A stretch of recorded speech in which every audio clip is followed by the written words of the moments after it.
ازيكم عاملين ايه؟ فيديو جديد ان شاء الله. لأول مرة تشوفي القناة، انا اسمي سوسنة. لايك وشير وسبسكرايب. النهاردة هنعمل غدا سريع سامن كده زي ما شايفة، من الحاجات الهيلثي الصحية. الناس اللي عايزة تخس عشان الصيف دخل وكده ممكن نعمل حاجات.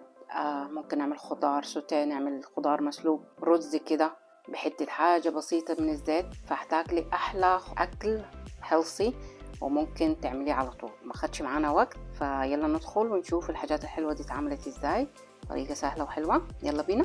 سمك سامن، اوكي. بتيجي قطعتين كده، احنا بنشتريهم جاهزين. بيكون هنا في القشر بتاعها، فانا نظفتها وغسلتها ونشفتها بالمناديل.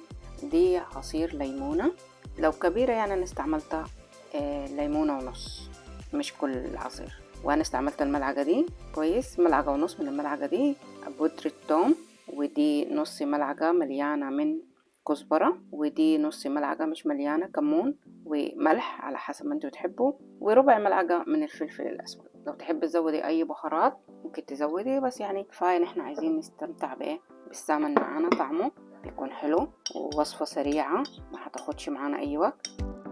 كان ناقص شوية ملح، شوية نحطه كده على السمن. أنا هخليه شوية، يعني هحطه في التلاجة، أغطيه بالسلوفان وهخليه في التلاجة لغاية لما نيجي نتغدى. أنا هعمل جنبه خضار، هعمل جنبه بروكلي، وهعمل جنبه بطاطس الصغيرة دي.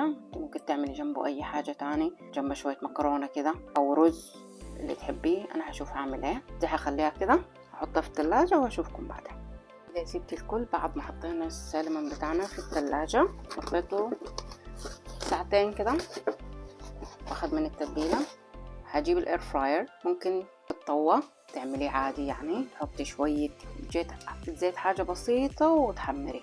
فانا هحطه في الاير فراير وكده. بعد ما اخلص اجيكم. تمام، ادي كده هي عندها بروجرام، انا هستعمل البروجرام. ستي الكل، زي ما شايفة السلمون بتاعنا طاب، مش شايفة كده خطير وحلو. فانا حطيته في الاير فراير على البروجرام بتاع جريل لمدة حوالي 15 دقيقة بس، على درجة حرارة 200.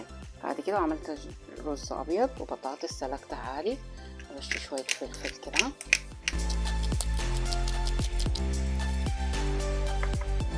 وادي ده كان كده غدا سريع وساحل. والخضار ما تدهوش وقت كتير، يعني اول ما البروكلي ما اخدش يمكن معي 3 دقايق، ده فريش طلعته لانه حلو فيه قرقشة. البطاطس نفس الموضوع، يعني ممكن تكون اخذ من البروكلي حوالي 10 دقايق كده او 7 دقايق. فانتي اظبط التايمر لو مش عارفة يعني، او انا بعمل تشيك بالسكينة اجيب واخد. فده كان الفيديو بتاعنا، وغدا سريع ما خدش معاي ربع ساعة بالتجهيزة كله بالطبيخ. فلو عجبتك الوصفة اتمنى ان انتي تجربيها وتقولي لي رأيك في كومنت. لغاية لما نلاقيكم في فيديو جديد ان شاء الله.